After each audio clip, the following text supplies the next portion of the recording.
Recently I've had a bunch of people ask me to make a tutorial on how to balance your Steadicam. This is the S40 Steadicam from Banggood.com and it was $80. The quality isn't the best, but you get what you pay for. It's still really good because it was $80, but it works pretty well. So I don't have a DSLR. This is a film camera, but it's going to work fine with what I'm showing you. So here we go. So with your Steadicam, you're basically going to get all these parts, and these are the weights for balancing out your camera. If you've got a heavier camera, you can use the bigger weights. If you've got a lighter camera, you can use the smaller weights. I'm going to use the bigger weights for this camera. This is the tray, the platform that your camera's going to sit on, so you can move it forward and backward to correct the balance on that axis. And this is to correct the balance on the other axis. So you're going to take your weights and you're going to put them on to the bottom of your Steadicam, and then you're going to take your camera and you're going to put it on this tray.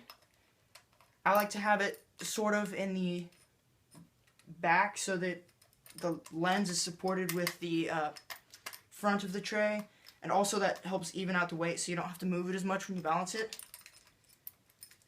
So I'll show you what that looks like. Once you have that completed, you're going to be left with your camera with the balancing platform and your Steadicam, and you're going to put it on just like that. Make sure it's inside the grooves so it won't fall off, and then you're going to tighten up this knob right here. Now I like to actually have the knob for this axis, the left and right axis, right in front of me so that I can adjust it if I have to without having to move around and stuff like that. So that's just a personal preference, but yeah. So the next step in balancing your Steadicam is to take it like this, hold it horizontally, and then drop it. Now you want it to take about a second from when you drop it to where it ends up vertically like this. You want that to take about a second. And you're going to do that by changing the space in between the bottom plate and the top plate, and that's going to be done by this little screw right here, and this telescopes in and out, and you're going to see as you move it up it's going to get slower, and as you move it out more it's going to get faster. And again, you want about a second, so that's what we're looking for here. That looks pretty good. I'm going to go just a little bit more. If you want more of a swaying motion, which I don't know why you would put it more down. If you wanted it to stay in one spot a little bit more, you would put it up a little bit further. But don't go too far, because then it'll start to just go all out of control at the slightest wind or breeze or anything. So next, you're going to take the Steadicam like this, and you're going to drop it in front of you, and you're going to see which way it likes to swing down.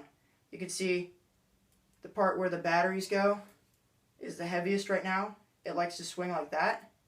So you're going to take the knob and you're going to put it a little bit to the opposite direction of where it likes to drop down.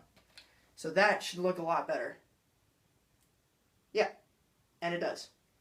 So then you're going to take the camera on this axis and you're going to drop it.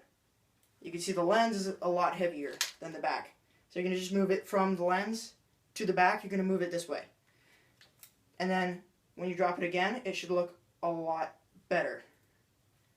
And you're just going to keep doing that until it all looks perfect. And I'll show you that in a second. Alright, so once you have that done, you're going to notice that it doesn't move a lot. So you're going to want to make sure again that it takes about a second to reach the bottom. I like to go a little bit lighter just because it tries to keep it in the same position a little bit more when you're going around turns and stuff. But really the key to success with a Steadicam is the rate at which it drops when you hold it like this. And that is what determines how much it sways or how much it stays in one spot. But don't go too light, because when you turn around the corner, it's just going to turn on you, and you're going to get really bad shots. So you really got to get it right on the dot in order for it to work right.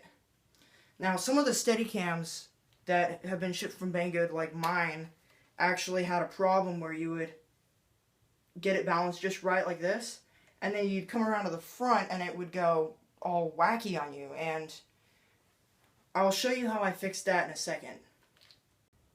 So, here's what I've done. I've taken off the gimbal from the Steadicam, and the problem lies in that this bolt is not actually centered on this piece of metal. So, to fix that, what I've done is I go to a flat surface like this, and I rest it just on the edge, and I put something right up against it.